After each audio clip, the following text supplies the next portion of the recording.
তো ইসলামী আন্দোলন বাংলাদেশের আপনার যিনি প্রতিনিধিত্ব করছেন তিনি কিন্তু আপনার ওই যে আমরা দেখি যে বাসের কন্ট্রাক্টররা রাতে ঘুমালো যেরকম গুলিস্তান গুলিস্তান গুলিস্তান বলে ডাক দেয়, ওনারা যে কোনো বিষয় নিয়ে কথা বলতে চাইলে এই পিয়ার পিয়ার শব্দটা উচ্চারণ করতো, তখন বরঞ্চ আমরা এটাকে একটা হাস্যরসে পরিণত হয়েছে পিয়ারটা। তো সেলিম ভাই, বাংলাদেশের রাজনৈতিক প্রেক্ষাপটে যারা রাজনীতি করেন আপনারা বিভিন্ন ধরনের বিশেষণ ব্যবহার করেন, সেক্ষেত্রে সম্মানজনকভাবে বিষয়টিকে দেখবেন, এই অনুরোধটি উপস্থাপকের জায়গা থেকে আমি করে রাখলাম। এক, দ্বিতীয়ত হচ্ছে যে ইসলামী আন্দোলন বাংলাদেশ তারা রাজনৈতিক প্রেক্ষাপটে বর্তমান অবস্থার সূত্র ধরে তারা কি কোনো দাবি দেওয়াও কি জানাতে পারবে না?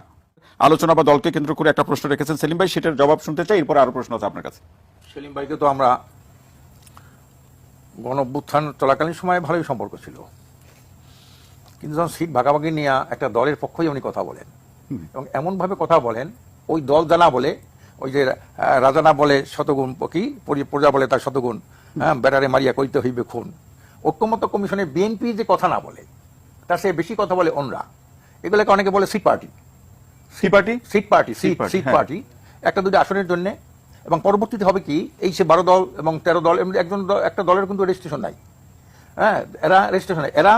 ওইখানে যাইয়ে শুধু বিএনপির পক্ষে কথা বলাই হলে মূল কথা, বিএনপি কোন কথা বলে তার সে কয়েক গুণ বেশি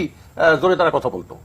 এর থেকে সেলিম ভাইকে আগে আমি যেভাবে একটা সম্মান শ্রদ্ধা করছি, একত্রিত আমরা যোগ্যবাদ আন্দোলন করছি, ওনারাও করছেন আমরাও করছি, কিন্তু এর পরবর্তী পর্যায়ে যখন সিট ভাগাভাগি নিয়ে প্রশ্ন, তখন কিন্তু এই যে আপনার সেলিম ভাইরা সে আগের আন্দোলন করছি, ওনারাও করছেন আমরাও করছি, কিন্তু এর পরবর্তী পর্যায়ে যখন সিট ভাগাভাগি নিয়ে প্রশ্ন, তখন কিন্তু এই যে আপনার সেলিম ভাইরা সে আগের অবস্থা সেইভাবে নাই। উনি একজন শিক্ষিত মূল রহস্য সিট ভাগাভাগি, এটা নিয়ে তো আপনি দেখেন না পত্রপত্রিকা কি লেখে, আজ 300 আসনের সিট বিএনপি হাতে তো একটা সিটও নাই। আজকে যে খবর আসলো সব হলেই যাদেরকে নিয়ে ওই যে ঐক্যমত্য কমিশনে গেল তারা এবং তাদের পক্ষে বিএনপির পক্ষে যারা কথা বললো তারাই কিন্তু এই সিটগুলো জমা দিল তার কাছে, যে কতগুলো আসন তাদের 300 আসন হয়ে গেছে, আরো বেশি লাগবে, তাদের চাহিদা আরো বেশি লাগবে। এই কারণে নীতি নৈতিকতা বিবর্জিত কিছু কথা ওনারা যেটা বলেন, কোথার উদরপিণ্ডে বুধর গাড়ে কোথায় কি কইলো না কইলো আলোচনা একটা, উনি যায় কোথায় মুফতি সাহেব কি কইছিল, আওয়ামী লীগে কি বানিয়েছিল, কারে ফেরেশতা বানিয়েছিল, বাতাস, এইগুলো হলো একটা জঘন্যতম একটা শিষ্টাচার বহির্ভূত কথা বলে আমি মনে করি। কাজী সেলিম ভাইয়ের কাছ থেকে আমি এই ধরনের আচরণ এইটা আমি প্রত্যাশা করি না। আর ওনারা কিন্তু একটা, আমি বলি এই যে বিএনপির সাথে যে দলগুলো আছে একই সুরে কথা বলে, যত টকশোতে যাই বিএনপির কোনো লোক থাকলে প্রথমেই হাওয়া উড়াই দেয় যে আপনারা 16 বছরে আপনারা বাতাস দিচ্ছেন। আমি যদি বলতে চাই, রাগ করবেন না, আমি যদি বলতে চাই, বলুন